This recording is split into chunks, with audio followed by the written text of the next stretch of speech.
Si Marcos ang mastermind sa lahat ng mga kababayan.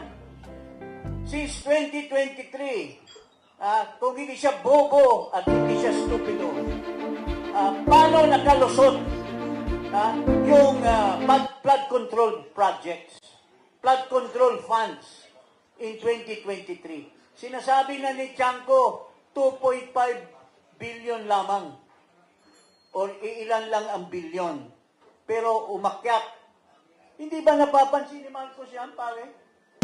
2024, pinalusot na naman niya. Tapos bigla siyang nagsasabi sa publiko, 5,500 flood control projects, palakpakan lahat. Tapos after 1 week, ang Diyos pinakita sa kanya, Marcos, nagsinungaling ka, walang flood control projects. So, he signed all these General Appropriations Act knowing that there were billions appropriated in funds. And yet, pinalusot niya. In 2025, ni-raise na yung mga blanco doon sa BICAM. And yet, pinirmahan pa rin niya.